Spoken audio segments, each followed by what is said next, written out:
अभिषेक पांडे के साथ आप देख रहे हैं गांव जवान न्यूज़। इस वक्त हम मौजूद हैं सराय मीर रोड पर फत्तनपुर में, जहां पर आज महाशिवरात्रि के पावन पर्व पर यहां नवनिर्माण हिंदू रक्षक फाउंडेशन की तरफ से जलपान की व्यवस्था कराई गई है। जो यहां से भक्त गुजर रहे हैं उन भक्तों को जलपान की व्यवस्था कराई गई है। अगर हम देखें तो यहाँ पे फलाहारी की भी व्यवस्था है। उन लोगों को मीठा के साथ साथ पानी भी दिया जा रहा है कि जो थके हारे जा रहे हैं इस रास्ते से वो यहाँ पे पानी अगर पीकर अपने भगवान के दर्शन करने जाएं। यहाँ पे लोग आए हैं अपने जो होता है उसको पूजा पाठ के माध्यम जा रहे हैं डीजे के साथ, और यहाँ पे भक्त जुटकर पानी और नाश्ता किए हैं। इसके बाद यहाँ से गुजर रहे हैं। यहाँ के संगठन के लोग हैं, उन लोगों से हम जानेंगे यह व्यवस्था कब से करते हैं ये लोग और इस व्यवस्था के पीछे मकसद क्या है।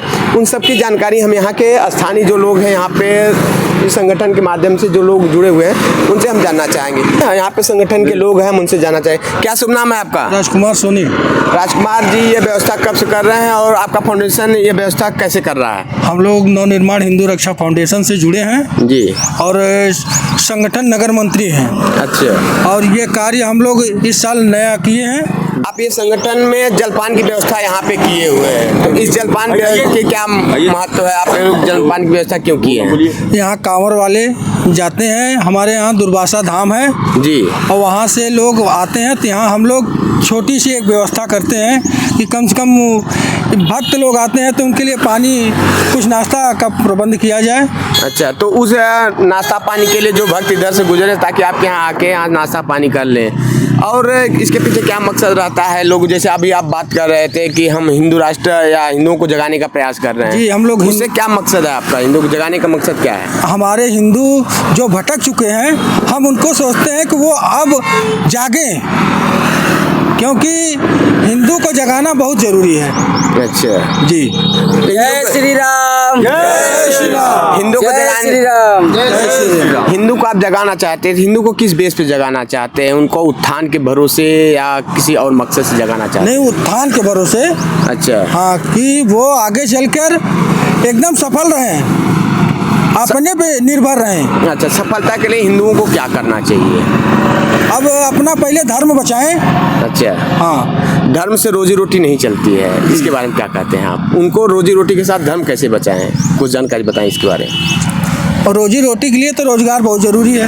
अभी आप सुन रहे थे महोदय जी को, सोनी जी को, ये बता रहे हैं कि जो हमारा धर्म है, धर्म को पहले हमको आगे रखना चाहिए, और धर्म को अगर हम आगे ले चलते हैं, धर्मो रक्षति धर्म, अगर हम धर्म की रक्षा करेंगे तो हमारी रक्षा करेगा। इसी क्रम में हम आगे और लोगों से जानना चाहते हैं। क्या नाम है आपका?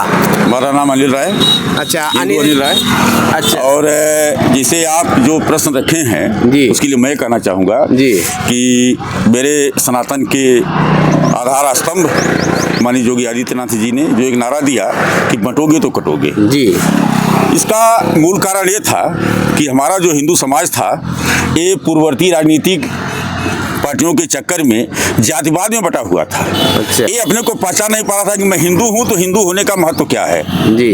और योगी जी ने नारा दिया कि बंटोगे तो कटोगे। तो हिंदुओं को एक होना है, इनको अपनी शक्ति दिखानी है, क्योंकि बार बार हिंदू देवी देवताओं के साथ अगर टिप्पणी कर देना, मूर्ति क्षतिग्रस्त कर देना या उनके कार्यक्रम में बाधा डालना, इसका एक कारण है कि हिंदू बटे हुए हैं। जिस दिन हिंदू एक हो जाएंगे, किसी की हिम्मत नहीं होगी जो कि हिंदुओं के कार्यक्रम में व्यवधान डालेगा या हिंदुओं के प्रति या उनके मंदिर के प्रति दुर्भावना रखेगा।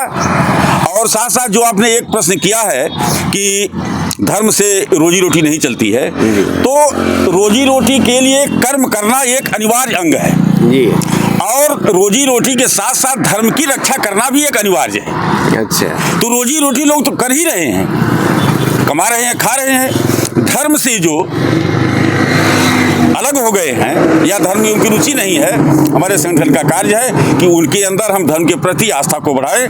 और हमारा संगठन है नवनिर्माण हिंदू रक्षक फाउंडेशन, इसके अनेक कार्य हैं जी, जैसे लव जिहाद, हिंदू बहन बेटियों की रक्षा, कहीं कोई चीज़ हो रही है, या जो गरीब बहन बेटियां हैं उनके लिए शादी विवाह अगर उनका नहीं हो रहा है तो उसके लिए हम संगठन से या और स्रोतों से धन इकट्ठा करके उनका शादी विवाह कराएं। कम से कम समाज में एक संदेश जाएगा कि जो गरीब बेटियां हैं उनकी भी शादी हो सकती है, उनकी भी शादियां लोग कराएंगे जो हिंदू से जुड़ी हुई हैं।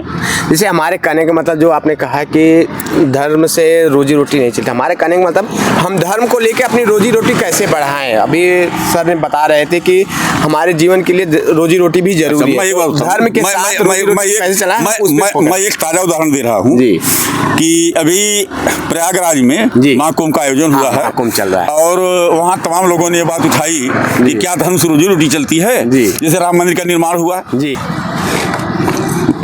काशी विश्वनाथ कॉरिडोर बना जी, इसके लिए तमाम टिप्पणियां आई कि क्या इससे रोजी रोटी चलती है। रोजी रोटी तो इतनी चलती है कि सोचिए, जैसे हमारे महाराज जी ने कहा कि 1500 करोड़ लगा करके मैं महाकुंभ का आयोजन किया और 7 लाख करोड़ की मुझको आमदनी हो रही है, तो 7 लाख करोड़ पब्लिक की आमदनी होगी तभी सरकार की आमदनी बढ़ेगी जी। पब्लिक की आमदनी नहीं बढ़ेगी तो सरकार की आमदनी नहीं बढ़ेगी, तमाम लोगों को रोजी रोटी मिली है। यह कहना एकदम गलत है कि धर्म से रोजी रोटी नहीं मिलती है। हमारे जितने प्रतिष्ठित धार्मिक स्थान है वहाँ लोग रोजी रोटी कमा रहे हैं, धर्म से भी रोजी रोटी चलती है। अच्छा, ऐसा नहीं कि धर्म से नहीं चलती है। अच्छा, जैसा यहाँ पे अभी आप सुन पा रहे थे, राज साहब बता रहे हैं कि धर्म से रोजी रोटी चल सकती है, क्योंकि अगर कहीं पे एक धर्म स्थान होता है या कुंभ, जैसे अभी बात कर रहे थे महाकुंभ की, वहाँ पे कुंभ लगा और वहाँ कुंभ से लोगों को रोजी रोटी और बहुत सारे रोजगार मिले। जैसे अभी आप हाल में एक देखे होंगे, एक बच्चे को दातुन बेच के बता रहा है कि हम लखपति हो गए।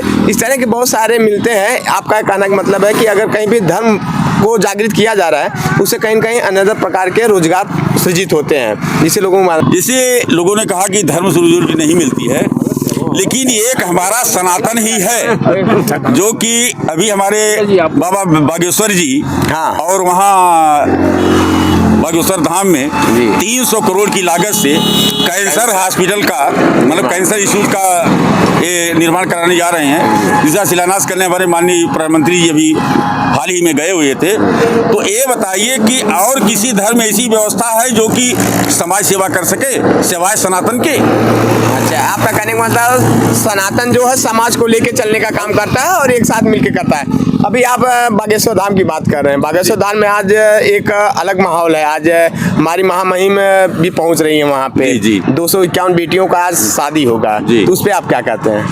वही जो बाबा बागेश्वर कर रहे हैं वही करने तो हम लोग भी प्रयास कर रहे हैं। अच्छा, इससे क्या है कि समाज में जागृति पैदा होती है, लोगों में एक उत्कंठा होती है कि हम भी एक कार्य कर सकते हैं और हम लोग उसी पथ पर अग्रसर हैं। चलिए, अभी आप सुन पा रहे थे, बता रहे हैं जैसे बाबा बागेश्वर धाम जी समाज सेवा कर रहे हैं, चाहे वह एक बड़ा हॉस्पिटल खोलकर हो, चाहे आज के डेट में महामहिम भी वहाँ पहुँच रही हैं और 251 बेटियों की शादियाँ होंगी आज वहाँ पर। जो एक हिंदू बटा हुआ था जात में, उसको मिटाने का प्रयास कर रहे हैं और सभी के साथ सभी संप्रदाय के लोगों को, जितने भी बहन बेटियां हैं, चाहे वो शेड्यूल कास्ट की हो चाहे अपर कास्ट की हो, सबकी शादी एक मंडप में एक साथ होगी। इन सब चीज़ों के लिए यह संगठन भी लगा हुआ है कि हम इस तरह के प्रयास कर रहे हैं ताकि लोगों में एकता रहे, सद्भावना रहे और आगे हम इसी तरह अपने राष्ट्र को आगे बढ़ाते रहें। और भी लोग हमसे, क्या नाम है आपका? मेरा सुनील गौड़ है। सुनील जी, ये फाउंडेशन के माध्यम से आज यहाँ पे मिष्ठान का रखा गया है, चाय व्यवस्था की है पानी पीने की, तो इससे आप क्या सोचते हैं, क्या समाज में संदेश जाएगा? समाज में संदेश बहुत ही अच्छा जाएगा।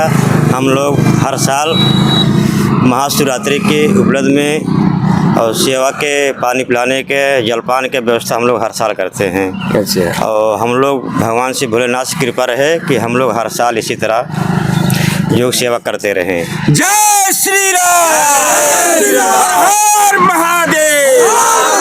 हर हर महादेव के नारों से गुंजायमान हो रहा है और लोग यहाँ पर लोगों की सेवा के लिए इकट्ठा हुए हैं और उनका मेन मकसद है समाज में एकता बहे, समरसता बहे और लोग अपने अपने कामों के साथ साथ धर्म की भी रक्षा करते हुए आगे बढ़ें, देश का नाम रोशन करें। इन सब चीज़ों के साथ आगे बढ़ने का लक्ष्य